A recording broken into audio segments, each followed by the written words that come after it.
Alors comme j'ai un petit peu de temps aujourd'hui et comme je vous l'ai dit dans ma précédente vidéo, donc la vidéo de tout à l'heure en fait, je vais vous présenter les 3 altcoins sur lesquels je suis venu recharger durant cette phase de correction.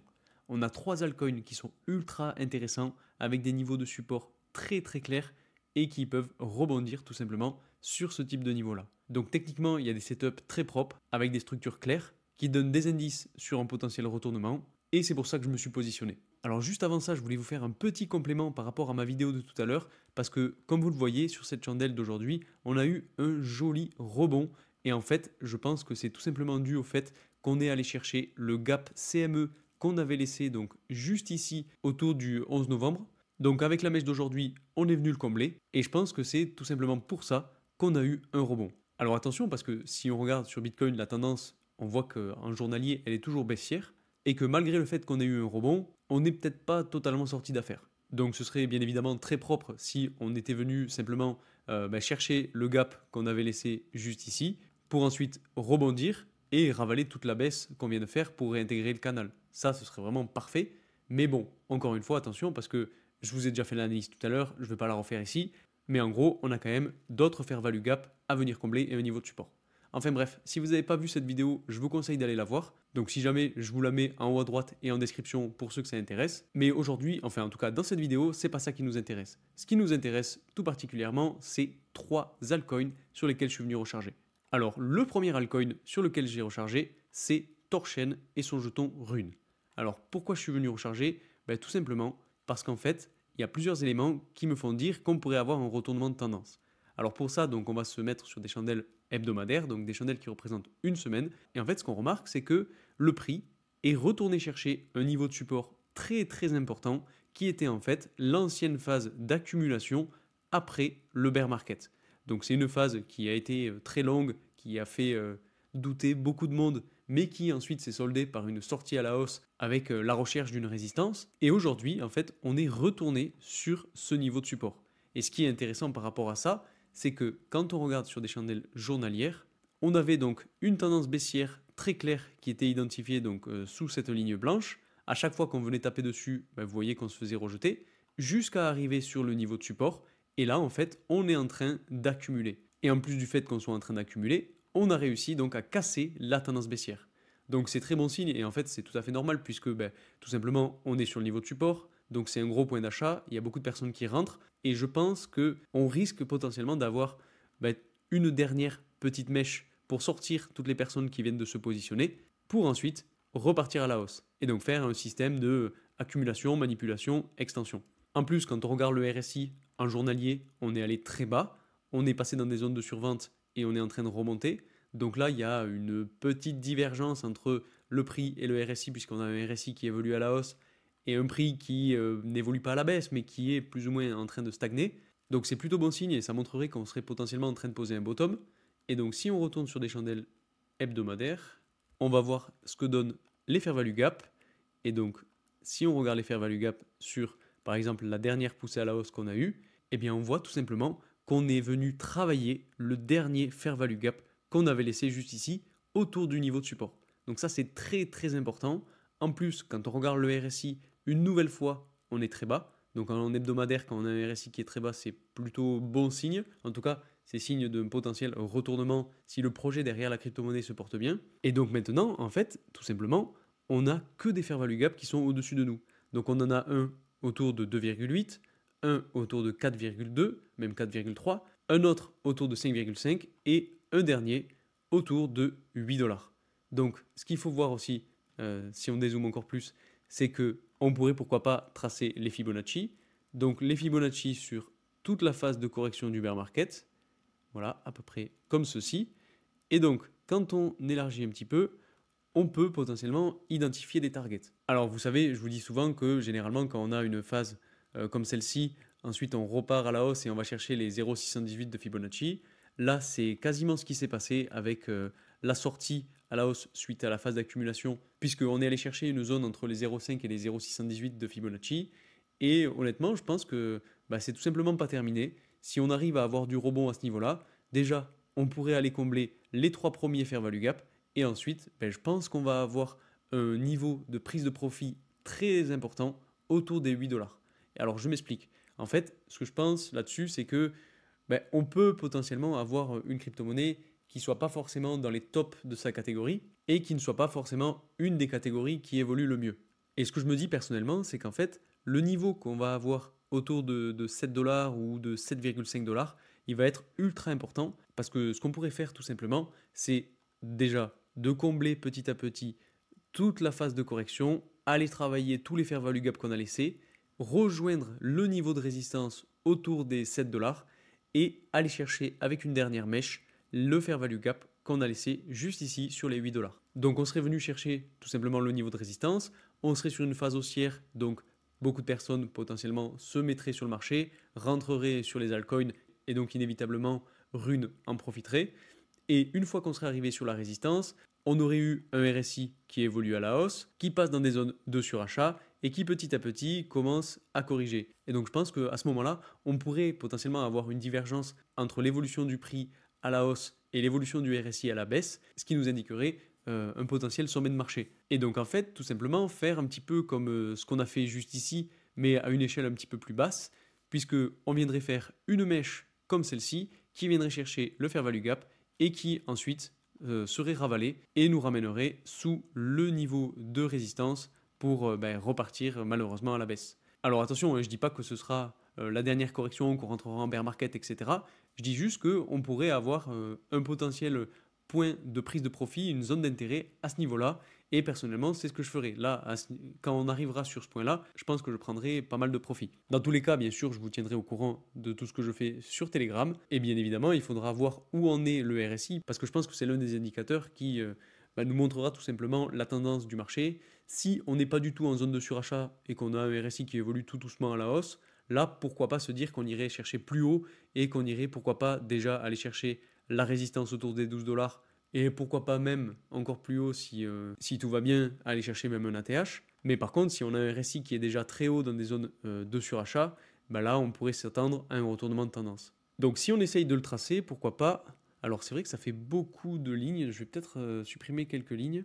Je vais garder le niveau de support, ce niveau de résistance, je vais le garder aussi, celui-là aussi, et celui-là aussi. Bon, on va rester là-dessus pour l'instant. Et donc dans un premier temps, je pourrais pourquoi pas prendre cette évolution à la hausse. On va voir ce que ça va donner. Si on prend par exemple la petite phase de stagnation jusqu'ici, voilà, et qu'on vient là superposer à ce qu'on a actuellement, voilà, on pourrait avoir peut-être quelque chose comme ça qui se déroule.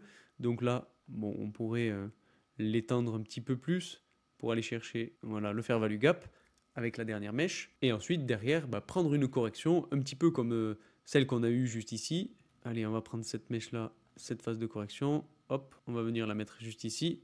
On la passe en rouge et pourquoi pas la mener sur le support. Et si on trace les Fibonacci, voyons ce que ça donne. Où est-ce qu'on serait ? Ouais, voilà, bon, on arriverait entre le niveau des 0,618 et des 0,786 sur le niveau de support. Bon, ce sera déjà plutôt bien. Je pense qu'en termes d'objectifs, on pourrait pourquoi pas avoir quelque chose comme ça si jamais on arrive à avoir un top à ce niveau-là. Après, je dis pas, hein, peut-être qu'on pourra derrière avoir une explosion à la hausse, repartir encore plus haut et allez, on va le dessiner, hein, soyons fous, hein, mais avoir une continuation haussière avec ce type d'évolution. Donc, on va passer ça en vert. Hop. Voilà. Et donc derrière, d'aller chercher tout simplement un ATH.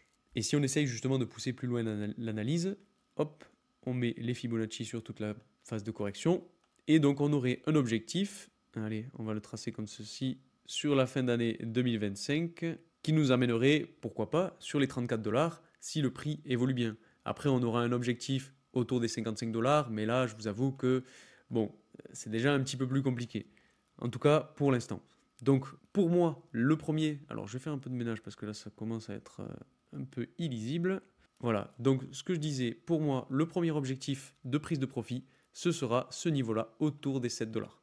Donc, c'est ce que je ferai personnellement, si jamais on y arrive, bien évidemment. Ensuite, le deuxième jeton sur lequel je suis venu recharger, c'est IMX. Et là, c'est pareil, on a une structure qui est ultra intéressante parce qu'en fait, déjà, avec le prix, on est venu chercher la tendance haussière qu'on a depuis janvier 2023.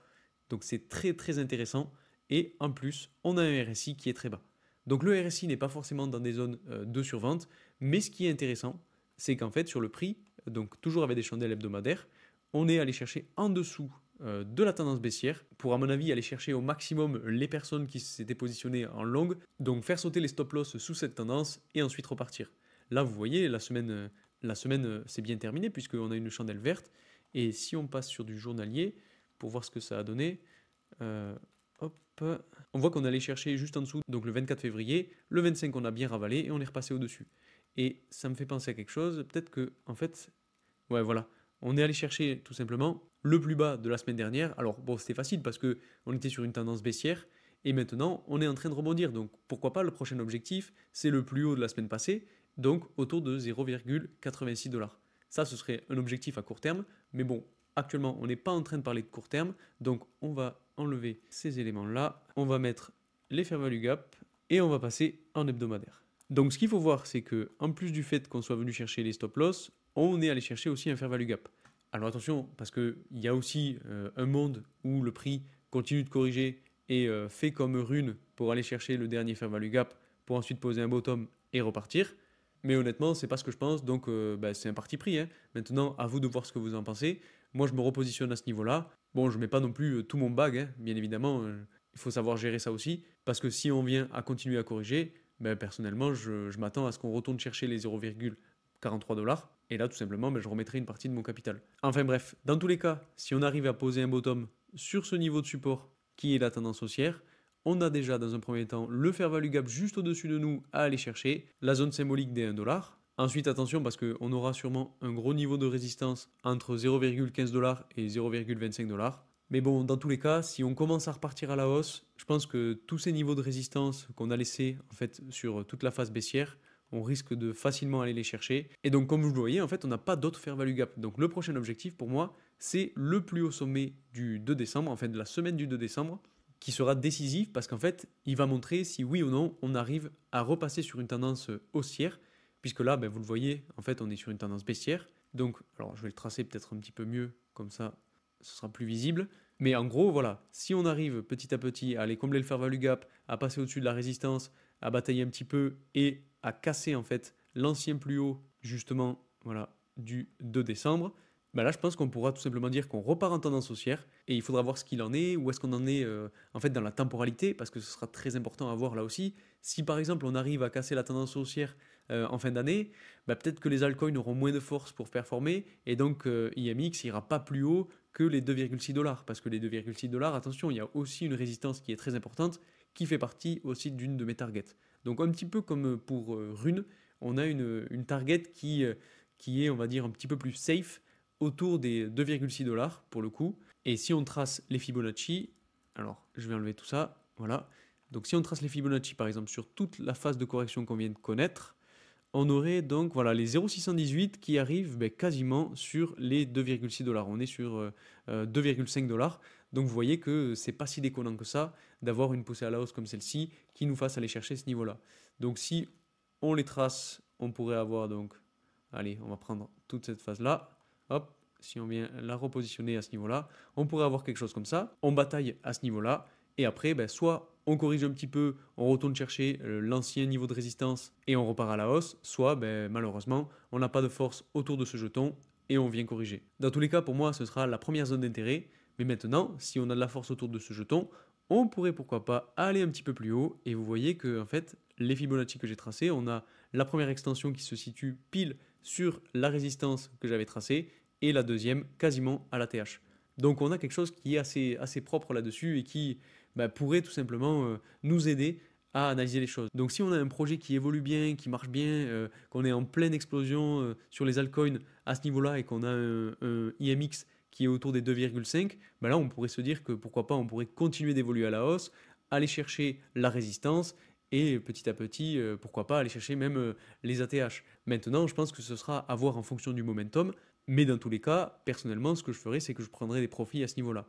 Et donc, si on le mesure, depuis ce point, on aura déjà fait 369% de hausse, donc ce sera déjà pas mal, j'ai envie de dire. Mais si on essaie de voir où seraient donc les prochains objectifs, on aura notamment le fair value gap qui est juste ici, autour des 4,5 $, et le niveau de résistance des 5,7 $. Allez, et si on continue de le tracer, pour avoir quelque chose d'assez finalisé, on pourrait positionner ça comme ça, on va le mettre en rouge. Voilà, je pense que je le mettrai un petit peu plus haut, voilà, quelque chose comme ça, parce que il y a un niveau de support quand même juste ici. Donc je pense que si on vient à corriger après être allé chercher ce niveau-là, on n'ira peut-être pas plus bas que les 1,7 $. Et ensuite, potentiel rebond haussier. Et là, ben, cette fois-ci, pourquoi pas même prendre toute la phase haussière qu'on a eue juste ici. On va mettre ça en vert. Hop, voilà. Le positionner comme ceci et aller chercher la résistance. Donc ce serait pas déconnant parce qu'en fait on arriverait en fin d'année à ce niveau-là, on aurait un premier arrêt sur le fair value gap et une dernière poussée à la hausse. Enfin bref, encore une fois, c'est tout à fait théorique. Là attention, j'ai pas du tout de boule de cristal donc je peux pas savoir ce qui va se passer, mais voilà, c'est juste pour avoir un ordre d'idée d'où est-ce que pourrait s'arrêter le prix, quelles sont les zones d'intérêt, quels sont les niveaux à surveiller, et surtout pour vous aider à établir une stratégie, où je rentre, où je sors, quels pourraient être les points d'intérêt si jamais on retourne corriger. Voilà, c'est ce genre de choses que je veux vous partager. Parce que tout simplement, en fait, moi je me base juste sur des niveaux de support et des niveaux de résistance. Il faut effectivement regarder aussi le momentum. Là, on voit qu'on est sur un support, on est allé chercher les fair value gap, on a un RSI qui est très bas, donc on a beaucoup d'indicateurs qui nous montrent qu'on pourrait avoir un retournement de tendance, donc potentiel niveau d'achat. Ensuite, on va chercher les résistances, donc potentiel niveau de vente. Et après, ben, si on a de la correction, on retourne sur des niveaux de support, en tout cas des anciens niveaux de résistance. Par exemple, là, on avait donc ce niveau de résistance de la phase d'accumulation qu'on avait juste ici. Et là, d'ailleurs, c'est un très bon exemple. Alors attendez, je vais faire un peu de ménage parce que ça devient dégueulasse. Ce que je vous disais là très récemment par rapport à ces mouvements en accumulation, manipulation, extension, là on a un très bon exemple. Vous voyez, on a une phase d'accumulation à ce niveau-là, une sortie à la hausse, manipulation, réintégration et correction pour extension. Donc voilà, c'était une petite aparté que je voulais vous faire pour vous illustrer clairement ce dont je vous parlais. Enfin bref, et donc si je continue, voilà, on a donc notre point d'achat, notre point de vente et notre deuxième point d'achat si jamais le momentum redevient haussier. Enfin bref, je vais enlever toutes ces petites flèches, tous ces petits dessins. On va garder quand même les superpositions de chandelles pour les avoir. Et on va passer donc maintenant au troisième altcoin que vous connaissez tous et qui est le Solana.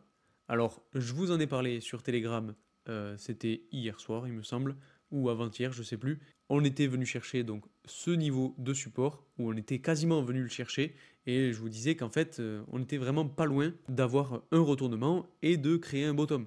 Parce qu'en fait, c'est un niveau de support qui nous supporte depuis maintenant très très longtemps, et vous voyez depuis même mars 2024. Et à chaque fois depuis mars 2024 qu'on vient chercher ce support, ben on a du rebond. Donc bon, j'ai envie de dire que ce qui s'est passé dans le passé reflète pas forcément ce qui va se passer dans le futur. Mais bon, on a là aussi un momentum qui est plutôt intéressant. On a un RSI qui est très très bas. Alors, je ne sais pas dire la dernière fois. Ah oui, voilà. Donc la dernière fois qu'on est allé aussi bas, c'était le 13 juin 2023. Alors, qu'est-ce qui s'est passé? Bon, rien de fou parce qu'on était en phase d'accumulation après le bear market. Mais en tout cas, donc là, je vais passer quand même sur des chandelles hebdomadaires pour que ce soit plus simple. Donc ce que je voulais vous dire, c'est que on a un prix qui est allé chercher le niveau de support. Donc en hebdomadaire, attention parce qu'on est quand même sur une mèche de chandelle. Donc peut-être que la correction n'est pas forcément finie, peut-être qu'on va continuer de latéraliser tout simplement et de batailler avec ce niveau de support pour poser un bottom propre, faire pourquoi pas une dernière mèche en dessous du niveau de support et repartir à la hausse. Donc il faudra quand même faire attention sur Solana parce qu'on aura un niveau de résistance autour des 161. Donc c'est à surveiller, mais bon, on est selon moi sur un niveau de support très intéressant qui est tout simplement une zone d'achat. Donc il faut quand même regarder le RSI parce que sur le RSI, on n'est pas si bas que ça sur Solana. Donc c'est pour ça que je vous dis qu'on pourrait continuer d'avoir justement cette phase de correction, latéralisation, batailler sur le support pour avoir un RSI qui finisse un petit peu sa course pour ensuite tout simplement repartir petit à petit à la hausse. Et là, en fait, si on essaye de voir où sont nos objectifs, tout simplement, on va tracer les Fibonacci sur toute la phase de correction du bear market. Alors non, je ne vais pas commencer par ça. Je vais quand même commencer par la phase haussière qu'on a connue depuis fin octobre.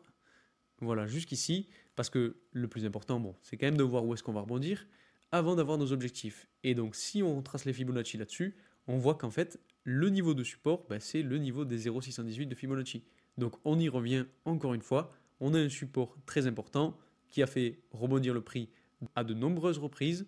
On a un RSI qui va finir sa course petit à petit dans les zones de survente. Et on arrive sur les 0,618 de Fibonacci. Donc bon, c'est là aussi quand même pas trop mal, j'ai envie de dire. et c'est pour ça que je vous en parle.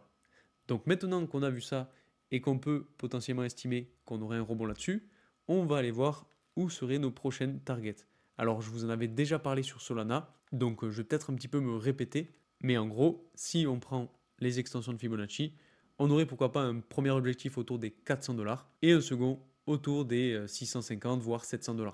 Donc c'est vrai que ça peut faire rêver, mais si on arrive à avoir de la force, qu'on a des bonnes nouvelles autour de l'inflation, qu'on a des bonnes nouvelles sur les taux d'intérêt, d'ailleurs ça commence à bouger, donc c'est plutôt intéressant, notamment avec les données du PCE qu'on a eu aujourd'hui. Elles sont pas exceptionnelles, mais elles sont quand même intéressantes. On a Trueflation qui nous montre que l'inflation est en train de diminuer, donc ça veut dire que sur les mois d'avril, de mai, peut-être même de mars, on aura des données sur l'inflation qui seront bien meilleures et qui permettront donc à la Fed d'avoir des leviers pour baisser les taux peut-être plus rapidement que prévu. Et d'ailleurs, ça se ressent quand on regarde un petit peu les objectifs sur ce que pense le consensus, puisque maintenant, le consensus est bien plus confiant sur une baisse des taux qui se fasse simplement plus tôt que ce qui était prévu il y a quelques semaines, voire quelques mois. Donc ça reste intéressant, et si on fait comme pour les autres et qu'on essaye de matérialiser un petit peu les objectifs, alors je vais prendre toute la phase haussière du bull run dernier, et je vais tout simplement la reporter à ce niveau-là. On va aller sur la fin d'année 2025, allez on va dire novembre 2025. Si on reste sur l'objectif des 400$, on pourrait avoir donc quelque chose comme ça, une évolution à la hausse, on va taper une première fois les 400$, on retourne chercher l'ancien ATH, donc niveau de support, et ensuite pourquoi pas repartir même une nouvelle fois sur les 400$, et si on a de la force autour de Solana et que le bull run n'est pas fini, pourquoi pas tendre plus haut et aller chercher les 700$. Alors c'est vrai que ça peut être impensable et ça peut faire beaucoup, mais bon, j'ai envie de dire pourquoi pas, parce que quand même Solana c'est une blockchain qui est bien appréciée, surtout si on a les meme coins qui s'y remettent en fin de bull run quand il y a tout le monde qui est euphorique, ça pourrait relancer Solana un petit peu comme ce qui s'est passé dernièrement avec les meme coins. Donc honnêtement, je trouve que là aussi on est quand même sur une belle zone d'achat, un beau niveau de support qui peut tout simplement être très intéressant pour venir recharger. Alors j'exclus pas le fait qu'on puisse continuer de corriger, et justement je vous ai dit que pourquoi pas sur Solana on pourrait avoir une phase de correction qui s'éternise un petit peu plus que pour les autres, notamment à cause du RSI qui est assez haut. Mais bon, dans tous les cas, au bout d'un moment, je pense qu'on va avoir un rebond. C'est une crypto-monnaie qui est appréciée, qui est connue, qui est reconnue, qui est utile et utilisée. Et en plus, elle est dans le top 10 de CoinMarketCap. Donc personnellement, c'est une crypto-monnaie que je garde dans mon portefeuille et que je compte bien garder tout au long de l'année 2025. Dernier point, on n'a pas regardé les fair value gap parce qu'en fait, il n'y a pas grand-chose. Alors, il y en a quand même qui sont en dessous de nous, mais si on arrive jusqu'ici, alors ça sentira pas très bon pour Solana, honnêtement. Si on retourne sur les 50$, honnêtement, je pense qu'il y a beaucoup de personnes qui vont capituler et ce serait bien dommage. Après, c'est pas exclure, hein, parce que pourquoi pas, hein, encore une fois, j'ai pas de boule de cristal. Mais bon, on reste confiant. Pour l'instant, moi je pense que le niveau de support qu'on a juste ici pourrait tenir. Et ensuite, tout simplement, le prochain objectif, c'est l'ATH. L'ATH qu'on a autour de 260$, qui sera un bon niveau pour prendre des profits. Donc voilà, on a fait le tour des 3 altcoins que je voulais vous présenter aujourd'hui. N'hésitez pas à me dire ce que vous en pensez en commentaire. Est-ce que vous pensez que les targets que j'ai évoqués sont totalement délirantes, ou bien est-ce que vous pensez que c'est probable? Qu'est-ce que vous pensez des zones d'intérêt que j'ai matérialisées, les zones de prix sur lesquelles personnellement je prends des profits? N'hésitez pas aussi à me dire votre stratégie et ce que vous pensez du marché actuel, parce que c'est très intéressant d'avoir votre ressenti pour essayer de jauger un petit peu dans quel état d'esprit vous êtes, et ça me permettra d'adapter mes vidéos, parce que c'est vrai que j'essaie d'être très théorique, très terre à terre, sans essayer de vous vendre du rêve, donc voilà, je ne veux pas non plus vous dire que Bitcoin va exploser, va aller chercher les 700 000$, etc. Parce que pour moi, actuellement, ce serait vous mentir et j'ai pas du tout envie de ça. J'essaye d'être le plus franc, le plus transparent possible et vous faire des analyses de qualité. Donc voilà, c'est vraiment important pour moi d'avoir votre retour. Et puis, si vous voulez pas le mettre en commentaire, il n'y a pas de souci. Vous pouvez aussi mettre un like, partager cette vidéo à vos amis, par exemple, parce que ça m'aide beaucoup, ça soutient la chaîne et ça aide aussi au référencement. Donc un grand merci à tous ceux qui le feront. Et moi, je vous dis à très vite pour une nouvelle vidéo. Salut!